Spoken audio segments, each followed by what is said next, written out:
Beaucoup de personnes disent que l'intelligence ne fait qu'augmenter jusqu'à 20-25 ans, puis elle ne fait que baisser après 25 ans. Qu'en est-il vraiment?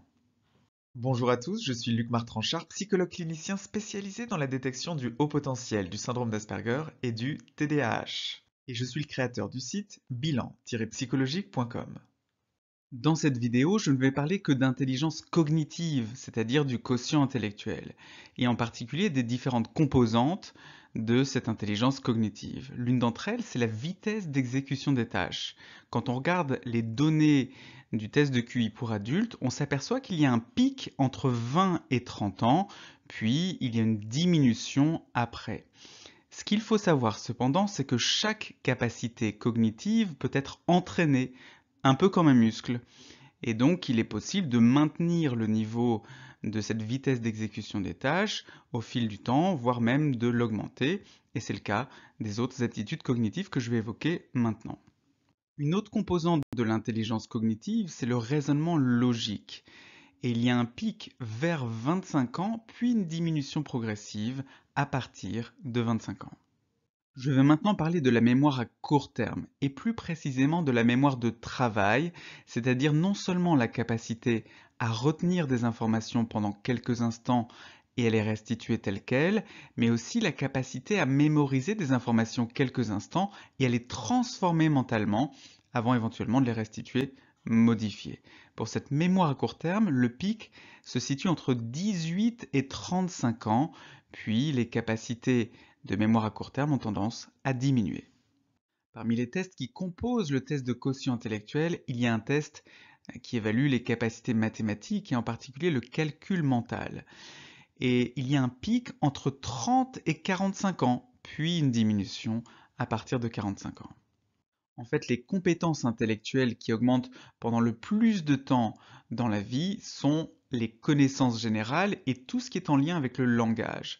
Pour les connaissances générales, on a un pic qui peut être entre 30 et 70 ans, puis une diminution à partir de 70 ans. La richesse du vocabulaire est aussi évaluée dans le test de QI. Là, le pic est aussi assez tardif puisqu'il s'étale entre 25 et 65 ans. Et puis, il y a une diminution habituellement. Après, à nouveau, on peut quand même enrichir son vocabulaire même après 65 ans. L'intelligence visio-spatiale est une autre composante du quotient intellectuel. C'est cette capacité à créer une image mentale et à transformer mentalement une image. Le pic intervient habituellement entre 25 et 30 ans, puis il y a une diminution après.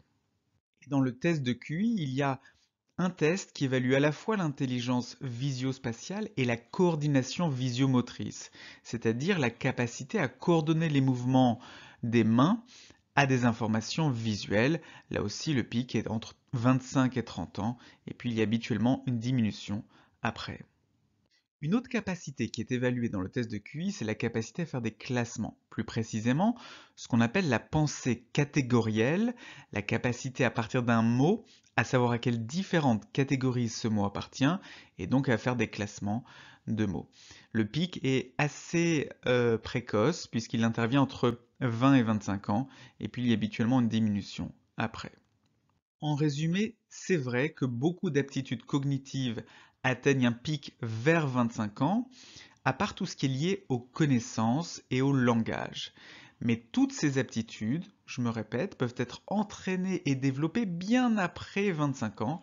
Et ça, c'est important parce que ça permet d'éviter les risques de maladies d'Alzheimer et des autres troubles neurocognitifs. Et vous, comment a évolué votre intelligence au fil du temps? Comment ont évolué ces différentes aptitudes? Partagez votre expérience dans les commentaires. Et pour découvrir si vous avez un haut potentiel, la première étape, c'est le test de dépistage du haut potentiel émotionnel en ligne et celui du haut potentiel intellectuel en ligne. Vous les trouverez tous deux dans la description. Et si vous avez apprécié cette vidéo, n'hésitez pas à la partager, à mettre un pouce bleu et à vous abonner pour ne pas manquer les prochaines vidéos de la chaîne. En ce moment, il y en a une par jour à 17h30. À très bientôt sur la chaîne.